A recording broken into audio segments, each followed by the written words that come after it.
ಈ ದೇಶದ ಮೊದಲ ಶಿಕ್ಷಣ ಸಚಿವ ಮೌಲಾನಾ ಅಬುಲ್ ಕಲಾಂ ಆಜಾದ್.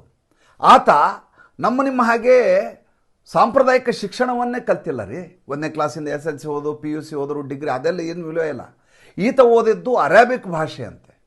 ಈತ ಕಲ್ತದ್ದು ಮದರ್ಸಾದಲ್ಲಿ. ಆತ ಈ ದೇಶದ ಶಿಕ್ಷಣದ ಸಚಿವ, ಮೊಟ್ಟ ಮೊದಲ ಶಿಕ್ಷಣ ಸಚಿವ.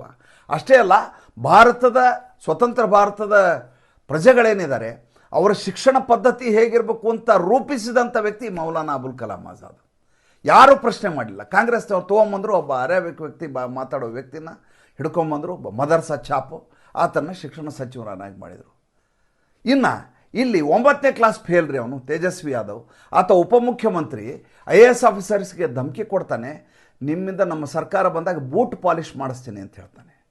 ಇಂಥವರು ಈ ದೇಶದಲ್ಲಿ ರಾಜಕಾರಣವನ್ನು ಮಾಡಿಕೊಂಡು ಓಡಾಡ್ತಾ ಇದ್ದಾರೆ.